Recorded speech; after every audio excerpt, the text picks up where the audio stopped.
Hey, this is D Night. This is Carol. This is Ty. Listening to the Pardon the Insurrection podcast, where despite how pro blowjob I am, I never want to see Trump suck on anything.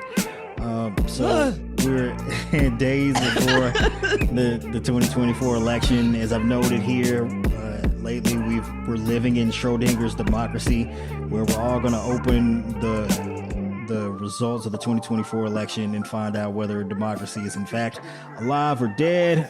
If you've yet to vote, I think early voting for most states is already over, so you missed your opportunity to do that, but there's still the possibility for you to show up on Tuesday, cast your vote. Hopefully, it's not just a possibility, it is a requirement, a necessity. It is an imperative, a moral imperative. Yeah, take you your better asses fucking vote to the polling station on Tuesday. We should do a, like, if you're eligible to vote and you don't vote, that you go to jail.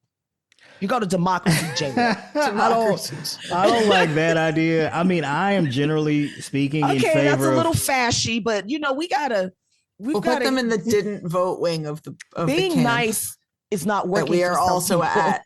Yes. I'm in favor of mandatory opt-out voting, right? So it's required for you to either vote or declare that you're not going to vote for the election, and not like punish, not like where you're going to like go to jail if you don't comply. Just in like a government incentive to make sure as many Americans as possible vote. And I think if that happened, like it would obviously change the complexion. But if you say elections. you are and you don't, then you go to jail. No, not jail. Jesus Christ. But yeah, if you haven't voted yet, Tuesday. So you want people to show up and just they have to register and write no. Yeah, Tuesday is the day, unless, you know, perhaps you're a Trump supporter. You can follow his advice and show up to vote for him on January 5th. Yeah. It's a beautiful day. It's a beautiful day. So, of course, the week before, the days before the election, all the cards on the table. Every candidate is out here doing one of the two candidates is out here giving it their all. The other one is giving blowjobs to microphones, but we'll get to that in just a moment. So Saturday, early afternoon, we got a notice that Kamala Harris's flight from North Carolina was being diverted to New York. Everyone got the bright idea that she'd be showing up for the final taping of Saturday Night Live before the election, and that's what happened. And that's exactly what happened. And I'm sure she had some choice words for Chaperone backstage, but here's a moment, a short clip of Kamala Harris that was floating around on TikTok thanks to the campaign. I am Drew, I am Danny, and we are not the same person. I thought that was so cute. It was adorable.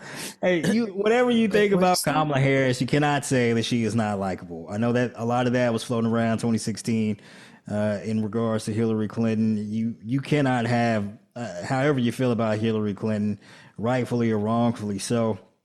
Can't say that about Kamala Harris. I mean, and I don't want to focus on her, like her affect and appearance, but yeah, I was watching her on SNL and she's just so likable. She's so pretty.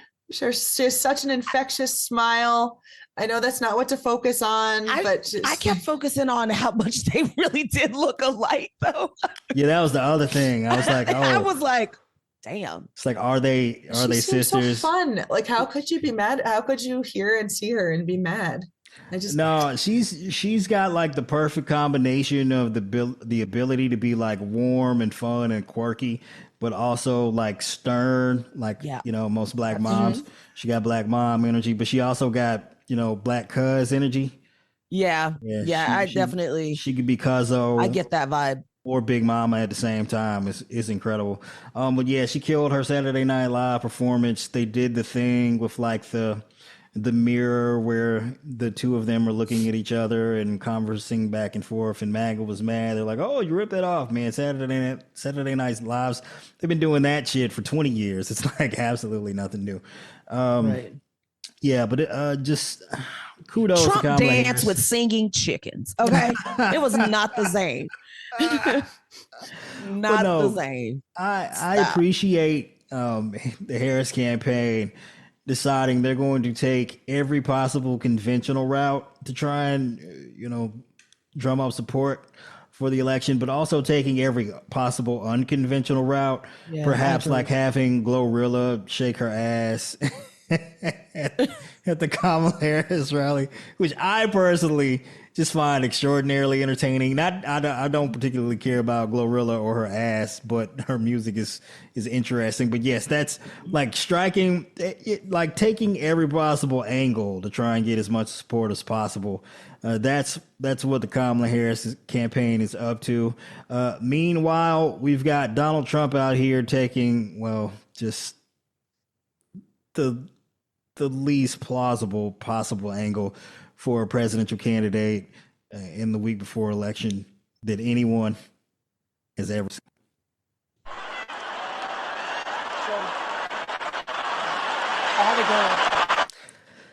So that's, geez, I thought that he was just making weird hand gestures that people were like, ha ha.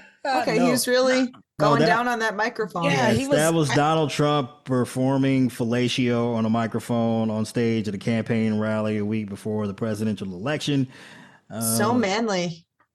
Yeah, I thought it was pretty funny. So over the course of the past couple of weeks here, Kamala Harris tricked Trump into pretending to work at McDonald's.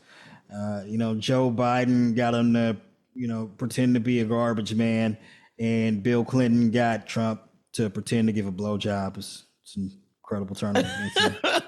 And that man there's nothing right about him. Nothing. But how's he going to be so fucking obscene? Is that not a family event? Oh, I wouldn't. Yes. Like, But he Derek is also there. says that he said he was going to go and smack around the mic people and the sound people.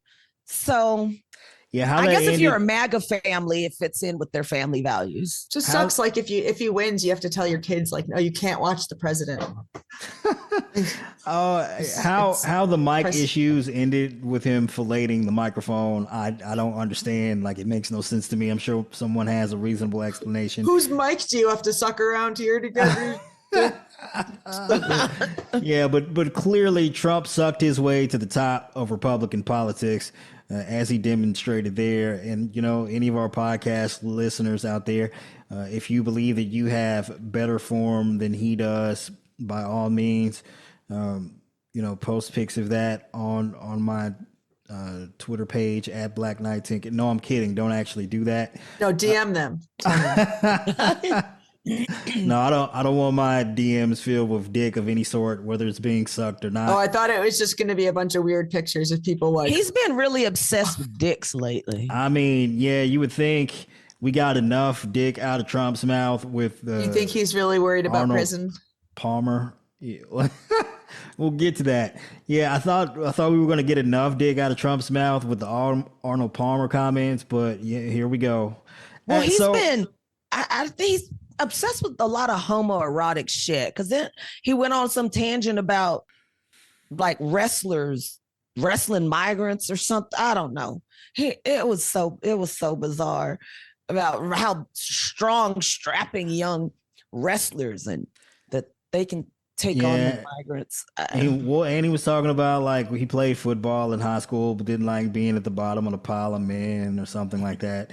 And JD Vance was out there last week making, statements about how adamant he was that he isn't gay. It's a bunch of homoerotic shit over there. But they're going to get the normal gay guy vote. It's funny. Whatever that fucking means. All right. So okay. Our podcast, the company that hosts our podcast and sends out the feed to all the various, service providers like, Apple, Spotify, or whatever. So they held a meetup here in Nashville the week of my birthday. And I went out there, show my face, say hi to the guys, hang out, meet some other podcasters.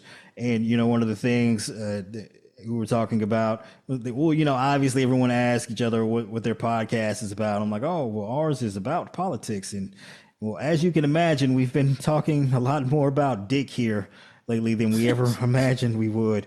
But Freak offs. These are the yeah. There's a lot going sucking on. off microphones. Yeah, Like, well, the microphone thing hadn't happened yet, and I was like, well, that's unfortunately the times that we're living in. But fingers crossed. Hopefully, at this point, we're done with dicks. I was like, it appears as though the end of the dick era in politics is past. Boy, was I wrong. Boy, was I wrong. Thanks, Trump. We appreciate you for all that you do. The gift that keeps on giving. I mean, Jesus Christ, man. I'm so dick talking about dicks. That's But why couldn't, like his own dick, he could have kept it short.